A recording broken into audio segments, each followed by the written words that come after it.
Hey, it's Regina here from Tarot and Time in Kent, Connecticut, a unique little metaphysical shop in the heart of Kent. I'm here to talk to you today about the month of October, using tarot and astrology for everyday living. I'm mixing things up a little bit. I posted a pick a pile reading for the month of October. I hope that you enjoy that and head over to that. I was talking about in the pick a pile reading that it's kind of funny that a person like me is here talking to you about Halloween. I grew up being a Jehovah's Witness. I never celebrated Halloween as a child or a teenager. And once I finally did leave the religion, and there's more stories about that over on my website, which I'll post links below. It just always felt so weird to me to celebrate Halloween. Now, Halloween as a witness, it was the idea that it was the devil's holiday, that the spirits were actively engaging to, corrupt you in some way. There's a lot of mixed signals because they don't believe in life after death, yet I was taught to be afraid of demons and all of those kind of things. So there was kind of a vibe of protecting yourself, of we wouldn't trick or treat. We would go home and turn the lights off and make it look like nobody was home, and it was not something that we were involved in at all. And in a way, it kind of taught you to close your heart down to the idea of an afterlife, or about your ancestors, trying to connect with you on the other side. And it was using a lot of fear. And I kind of bring that up because I think that Scorpio in general can often be portrayed like that. And in pop astrology and most of what you see on the internet, Scorpio's portrayed in black. Scorpio's portrayed as deep and dark and mysterious and highly sexual and very dramatized. And really, when I look at things like the way that they celebrate this in Mexico, right? I'm not Mexican, but I'm always drawn to how they celebrate the dead there, how they believe in ancestor worship, how they dress up and paint their faces like the deceased to connect with them. They put a place at the table for their deceased ones. And so there's a beauty and there's a joy that I find very endearing. And so it's almost like one extreme to the other extreme. So personally, I'm trying to find the balance and to take the fear out of the situation, because I do think fear is just used to manipulate, take my power back from that idea and try to understand Halloween, the Day of the Dead, All Souls Day, all those things that are around that period of end of October into November, and try to see them in a different light. I was born with a bunch of planets in Scorpio, and so I have that intensity to me. I like the depths of things. I like to question things as a Sagittarius. So let's jump into this deep conversation about Scorpio. Scorpio, yes, it rules death, but it also rules rebirth. It's power. It rules sex. It rules other people's money, resources, combined monies, and it's affiliated with taxes, which is always a fun one. Okay, so remember, before we go jumping ahead to Scorpio, most of the month, the sun is going to be in the sign of Libra, a relationship sign, a Venus sign. But there are a lot of Scorpio energy this month, because we have planets moving into Scorpio before the sun even gets there on the 22nd. So Mars is going to move into Scorpio this month, the planet of action, the planet of motivation. And Mars and Scorpio is, wow, it's a feisty combo. I was born with Mars and Scorpio.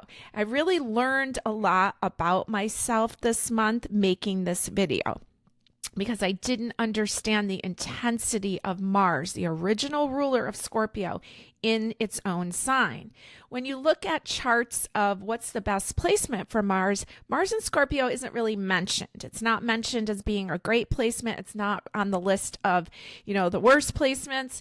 But Mars in Scorpio is fierce. Mars in Scorpio can hold a grudge. And I was really feeling that, and really feeling how much that can hurt us. spent a lot of time studying macrobiotic cooking and Chinese medicine, and there's a lot there about the liver when we hold anger, right? So I definitely learned, I got a lot out of making this video for you. I hope that you feel the same. And please comment. I'd love to hear from you. Please ask me questions, and appreciate the feedback. If you miss the sign by sign readings that I've discontinued recently, please let me know. You know, I'm an active reader. I read at multiple locations, and I think a lot of YouTubers are very successful with YouTube and do that as their full-time job. I am on the early end of that, so I'm still very actively working in this field. So it's a little hard to crank out all those videos, but if you really do miss them, I could be convinced. So please let me know in the comments. Okay, so we're going to jump into the month of October. I have a lot of notes here. And remember, October, again, starts with the sun in Libra, a relationship sign, a sign of harmony, a sign of balance. And we're going to have Venus in Libra this month, which is, I think it's domicile placement. It's best placement. So Venus brings in harmony. It has themes of relationships. It's a great time of year if you're single and looking for relationships. We are going to have a hot and spicy Aries full moon this month. We're going to have a Libra new moon this month, and we've got a lot going on. And thank goodness, Pluto goes direct this month.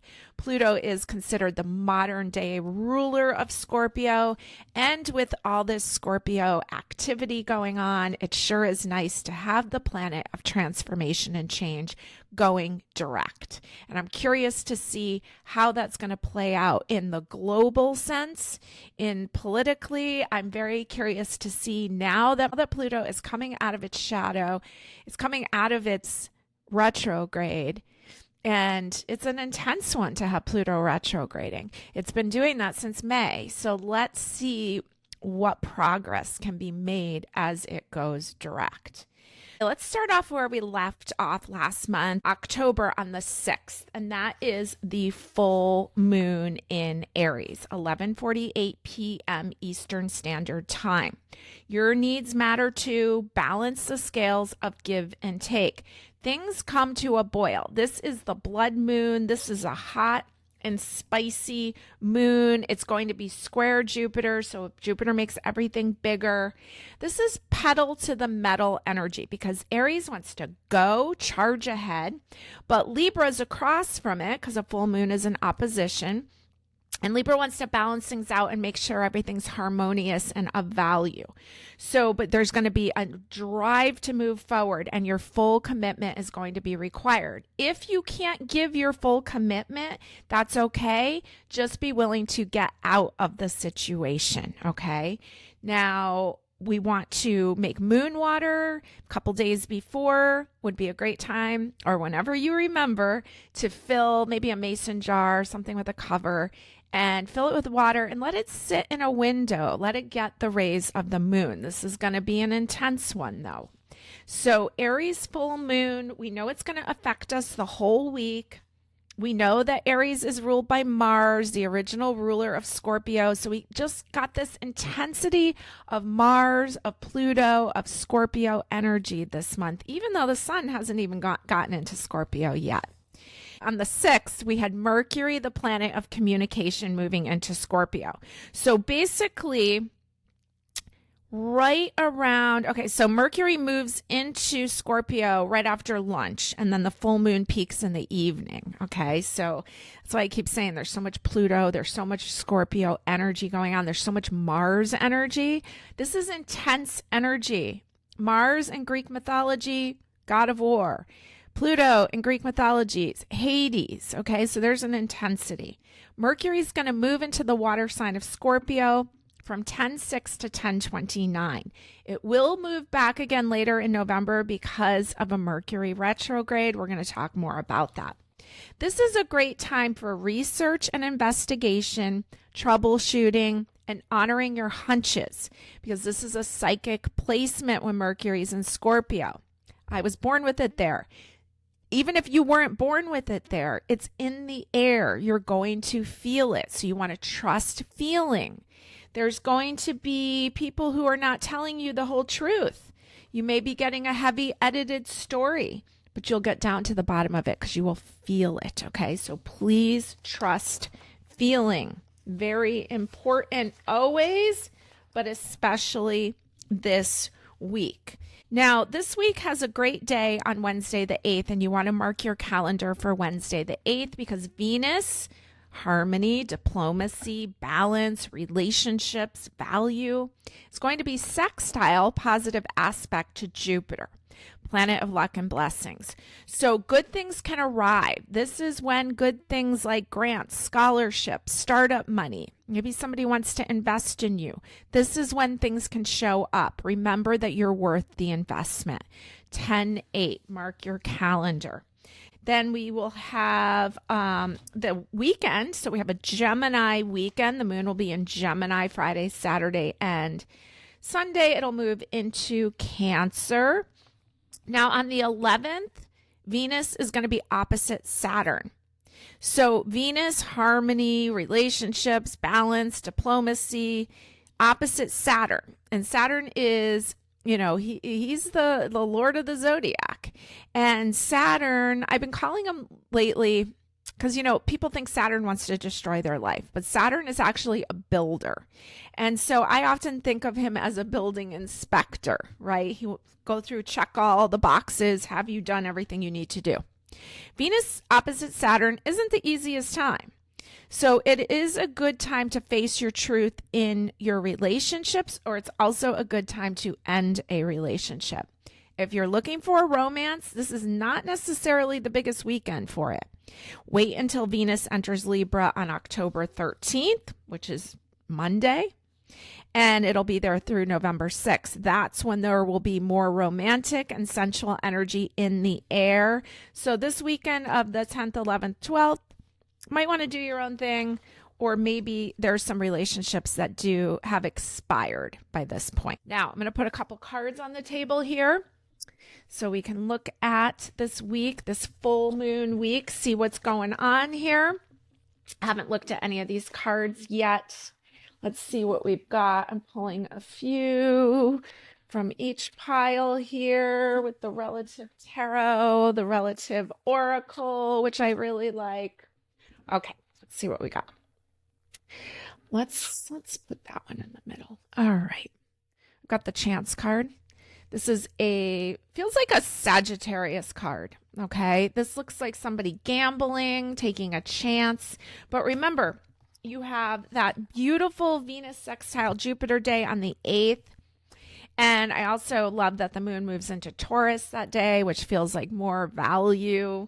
And so you've got a chance card here. There's possibility that things could fall, that you could luck out, okay? Let's see what your next card is. You've got the Death card, which does rule other people's resources. So we see changes with the Death card. Of course, we got the Death card. It's more Scorpio energy, more Scorpio and Mars energy. I'm the type of person that when I get the Death card, I think it's a good thing. All right. So please don't take this as a negative. There's a lot of power here. I personally feel that Scorpio is the strongest sign of the zodiac. There's a quiet power to a Scorpio. They're feelers and they know. And so we've got this powerful Death card showing up next to this card of chance. All right, there's a lot of possibility for financial gain for you this week. You've got the 5 of Swords here as your other card of the week. 5 is a number of change. Swords is the air element. We know we had a lot of air energy going on, especially last week. 5 of Swords. This looks like a father and his 2 sons. They kind of look like they're like gangsters here.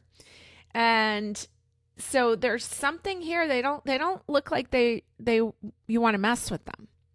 And we know that Swords has a lot to do with conversation, and we know that we have to be very careful with our words right now. So don't take any chances. You don't want to destroy any relationships unless you really know that this is the time for something to end, because we do have that Saturn opposite Venus energy going on. but there's a lot of power here. Choose wisely, and there could be great financial gain for you this week. Now, let's move into the next week, which is October 13th through October 19th. And we start off right away with two great things happening this week. The first one is that Venus is going to move into the sign of Libra, a sign that it rules. It's home when it goes into Libra. This is considered its domicile placement. Now, it's going to, I wrote down dress for success, right? There's a lot of beauty here, Venus in Libra. A lot of people who work in the fashion field, design, often have Venus in Libra. And so there's a lot there about beauty. There's a lot there about harmony. Venus in Libra, she believes in rules and laws and good balance and diplomacy and good manners, okay? And then what's going to happen is that Venus is going to go right into opposition with Neptune in Aries. Now, Neptune glamorizes wherever it goes into. And it's going to go into this fiery energy of Aries. So it can glamorize passion and action and sometimes anger. Now, Venus in Libra really doesn't really want anything to do with that kind of behavior. But the good thing is that air wins out. So whatever disputes are going on right now will be settled with diplomacy, with balance. Okay.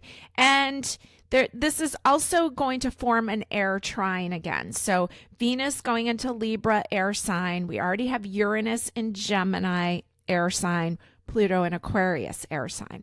So there's a lot of air going on. There can be great ideas, but there can also be a lot of mental stimulation going on. And as we get later in the month, there's going to be a water trine going on. So a lot of good ideas can come in, but avoid over glamorizing anger, passion, and action. Venus in Libra likes to kind of slow down and enjoy the beauty.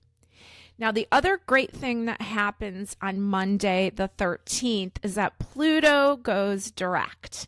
And this is good because Pluto is the ruler of Scorpio, one of the rulers. So 10:13 looks like at about 10:54 p.m. Eastern Standard Time on Indigenous People Day, Pluto stations direct in the air sign of Aquarius after being in retrograde since May. So I am excited to see how this affects us on a global scale. And if we can start moving into positive transformation, that would be a really wonderful thing. Okay, so the moon moves. We've got a lot going on the 13th because it's the last quarter moon in the sign of Cancer. So are you tolerating bad behavior? Cancer is like mom energy. This is the end of a period. And so are you tolerating bad behavior? Please take a look at that. Have a good conversation with yourself about that. Now, moon continues in the sign of Cancer. Then we go into Leo early on Tuesday, the 14th, the 15th, the 16th. The moon is in Leo. Then it moves into Virgo on the 16th into the 17th. And on the 17th, the sun squares Jupiter. So the sun is like our ego, how we show up in the world. And it's squaring Jupiter, which Jupiter makes everything big. So you got to keep your ego in check. And you got to hold yourself accountable the way that you hold other people accountable. Now, is that enough activity for the week? Well, we'll have basically a Virgo weekend. Friday, the moon's in Virgo. Saturday, the moon's in Virgo. Good time to get things organized. Virgo loves a good sense of organization. Has themes of health. Be a great time to take some hikes or to, go to the gym or whatever you like to do. Get yourself moving. Then the moon will enter the relationship sign of Libra on Sunday, right after midnight. So I do think that Sunday is a great day for harmony in your relationships. Let's see what the cards have to say. Let's give you a card for each week. Relative Tarot, Relative Oracle, Black Cat's Tarot, Let's see. Oh, we got a jumper. We got two there, jumpers. Well, we got to pick one because I said only three cards. So let's see which one. We'll put that one there. Okay, let's see what we've got. The Knight of Cups, the Knight of Emotions, the Knight's Quest. Cups is, I always think of the cup of satisfaction. The Knight of Cups is very creative, and the Knight of Cups is a romantic. So we've got some watery energy showing up. He would definitely could be a Scorpio energy or any of the water signs. So we've got creative flowing energy there. We have the Eight of Wands. And this is a fun version from the Black Cat's Tarot, kind of like doing a dance running by, like almost like entertainment here. Eight of Wands is really a travel card. This person's on the move. So there may be someone coming to town. There could be some momentary pleasure that's really beautiful. Let's see what your other card is. Oh, and the Newlyweds card.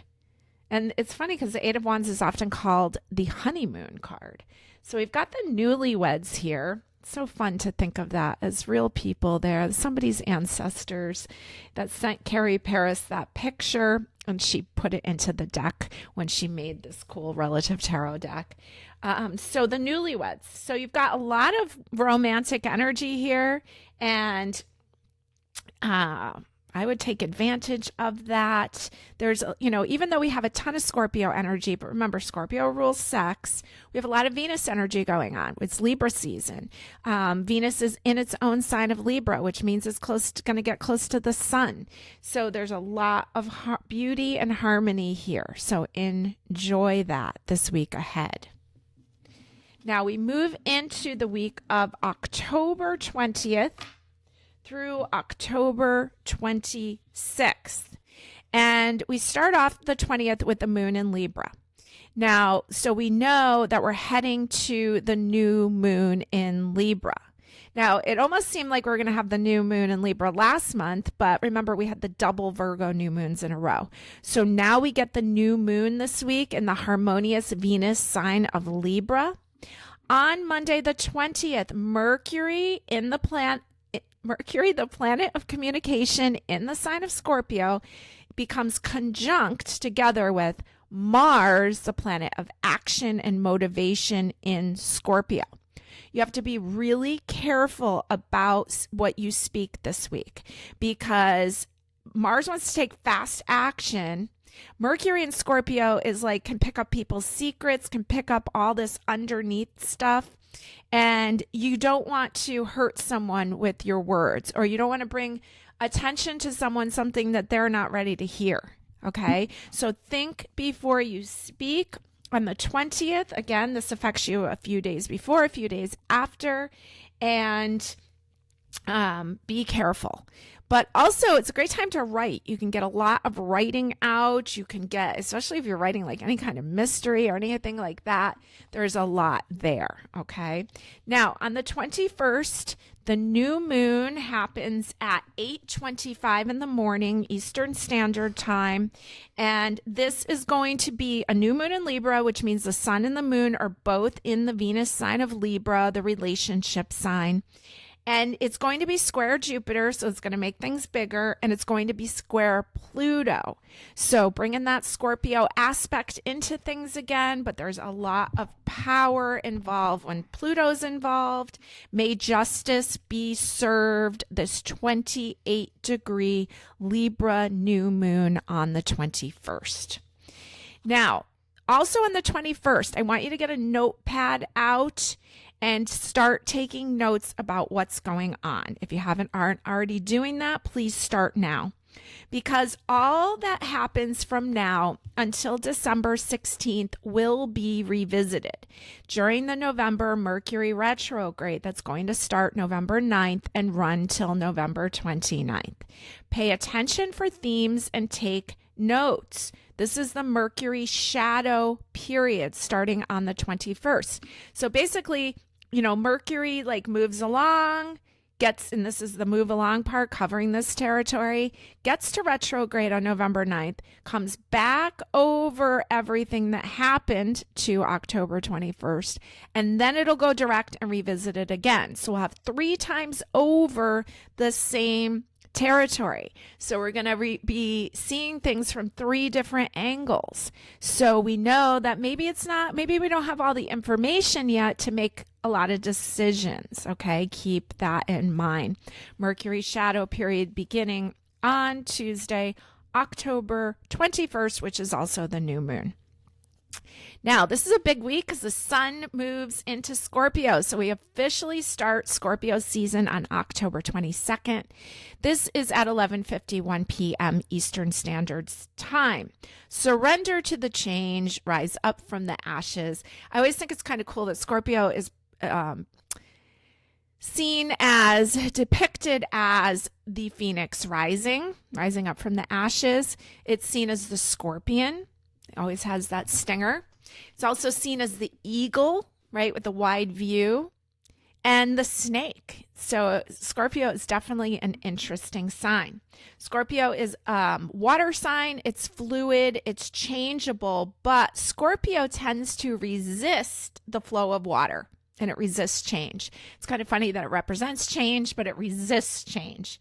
Energy, think of the energy in nature that, all the energy was up into growing the leaves of the tree and the fruits of the tree or the nuts of the tree. And then the energy starts to move down. The leaves are being, up here in New England, it's fall, the leaves are falling, and the energy starts to move back down into the roots. So we want to get grounded, rooted. This is a great time to start. We have a lot of the round vegetables in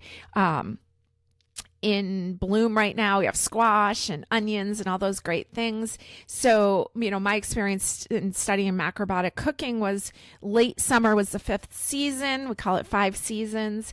And so that's when we want to really work on the sweet element. That's like the end of September, like part of September, end of August into September. And so nurturing that sweet element, I always find that I crave sugar more than ever during that change of season. And then we'll start going into the deeper root vegetables as the energy is moving deeper into the ground, into the preservation stage. So sun to Scorpio, the 22nd of October through November 21st. Now, also on the 22nd, Neptune returns to the sign of Pisces.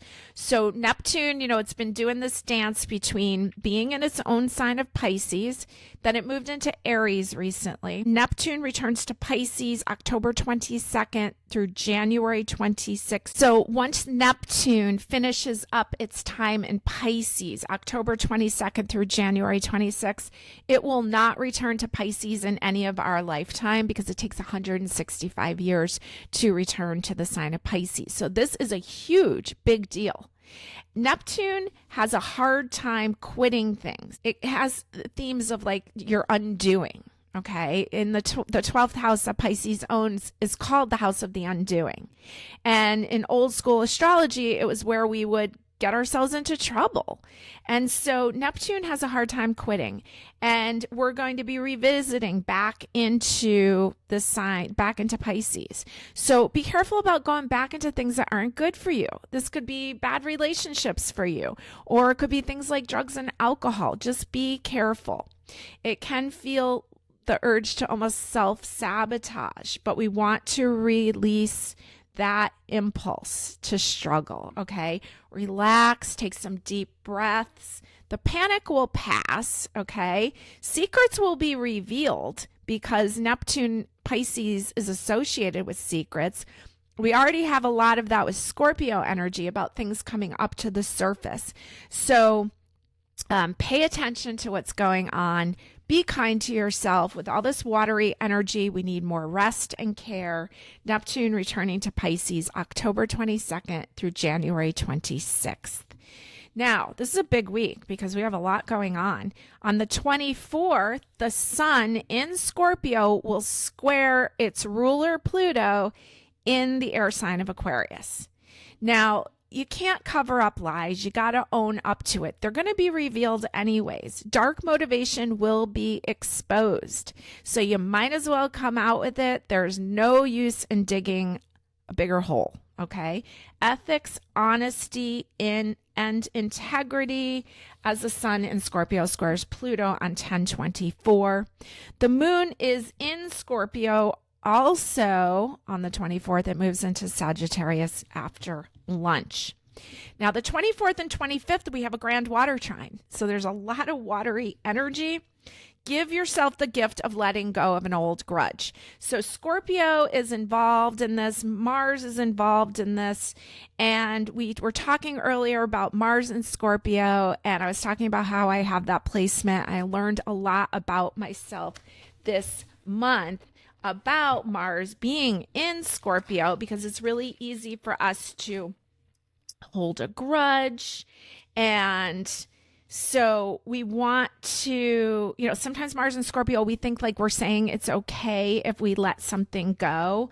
And sometimes we will keep that anger going.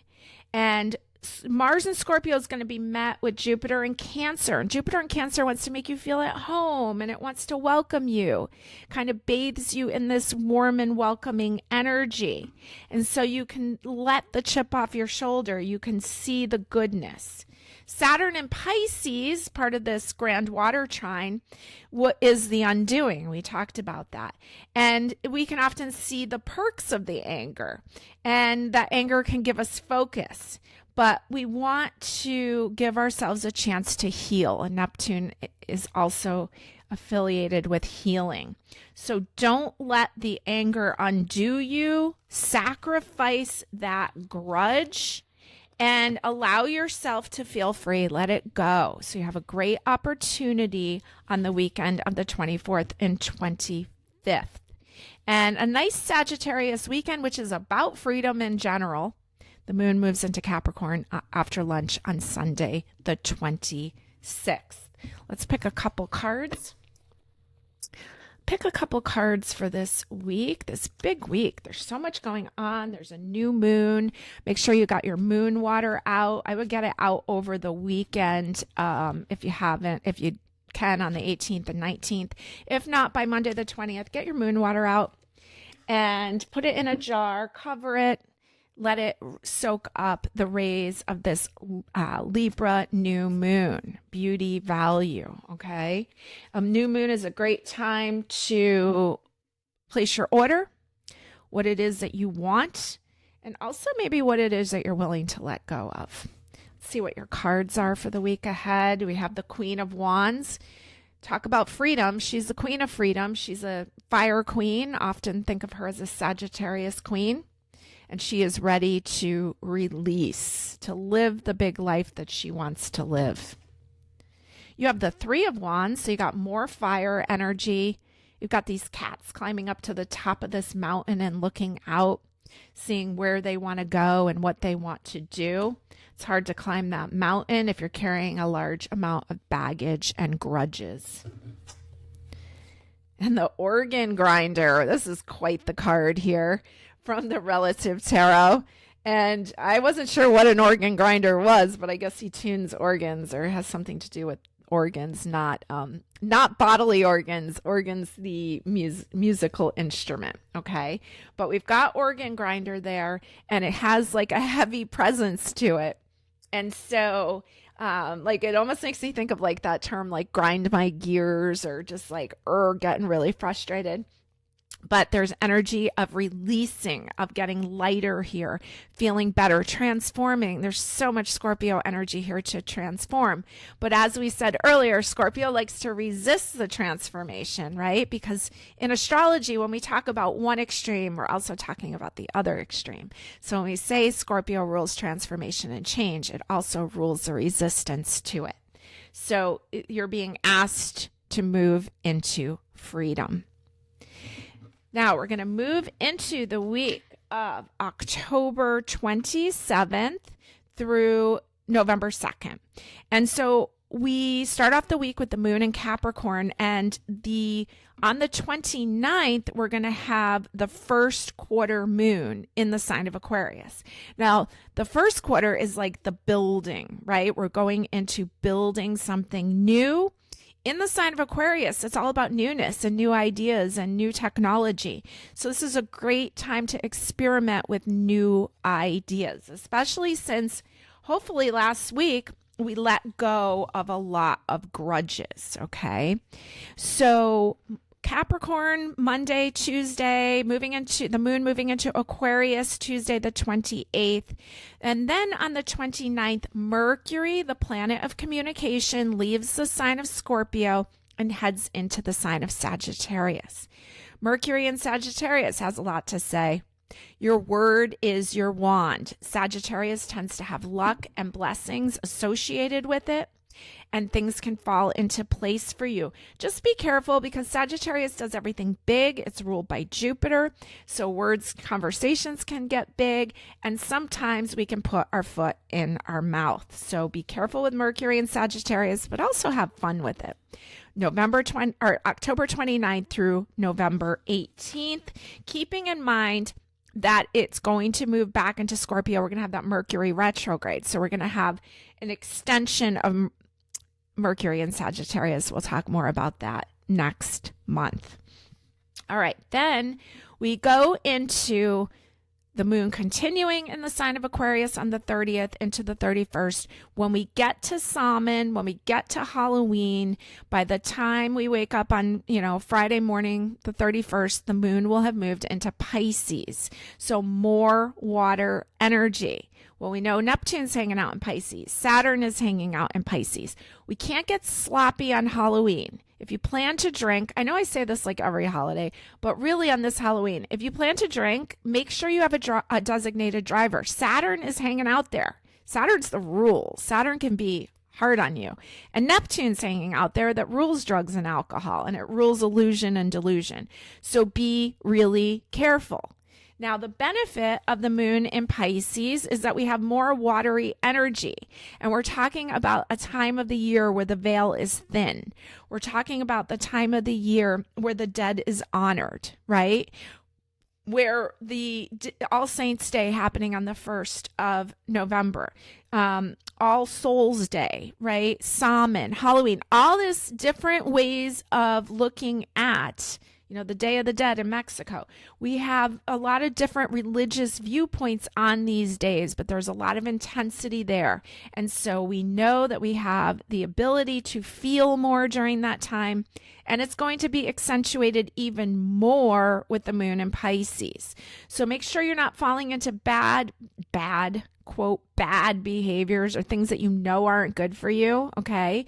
And make sure that you're honoring those before you. This is a great time to take out some pictures of your ancestors, pictures of the people that you love on the other side, honor them, maybe put a picture of them on your altar and see if you feel them more this week. So let's give you some cards for this Halloween week. And I'm going to put a couple on the table here. Anything else we need to know?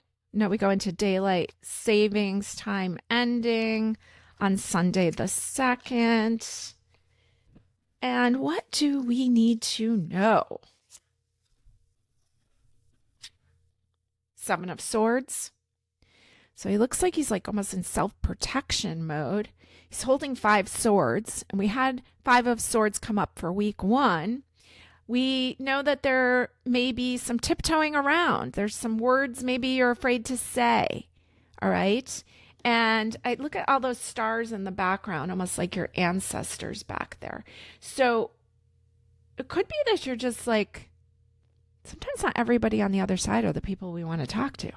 So it almost feels like you're a little bit scared, a little bit afraid to say your piece. Let's see what else we've got. We've got the Fool card, the Aquarius card. So there's a new journey showing up. It feels light. It feels free. We know we have Aquarius energy this month. We know that the first quarter moon is in the sign of Aquarius. So there's a new pathway. So it's almost like there's no more sneaking around. It's almost like maybe you've said your piece and now you're freed up. You've got the frame of reference card. So it's almost like all like what you're looking at, what you're focusing on, frame of reference. So I'm just going to put one more card on the table over frame of reference because that one is not giving me a clear idea. It's a Page of Pentacles. See how she almost looks like she's pondering, okay? She's like pondering the situation, the frame of reference, all how you're looking at it. Page of Pentacles is young energy that wants you to kind of look maybe at it from a fresher perspective. So I'm happy to see the Fool card here because it shows me a lightness, a new journey, and she's got a little mouse running next to her, and time to put down whatever it is that you're tiptoeing around or afraid to speak your truth. And maybe it's even with some of your loved ones on the other side. Maybe you didn't get a chance to say your whole piece, but now is a time that you can. And the frame makes me think of a picture frame. And I would get out a picture of those people, have the conversation you need to have, maybe write it down. Maybe burn that piece of paper afterwards over the toilet, safely flushing it away, but releasing something and moving into lighter energy. So thank you for joining me for the month of October, and I hope you have the best October ever.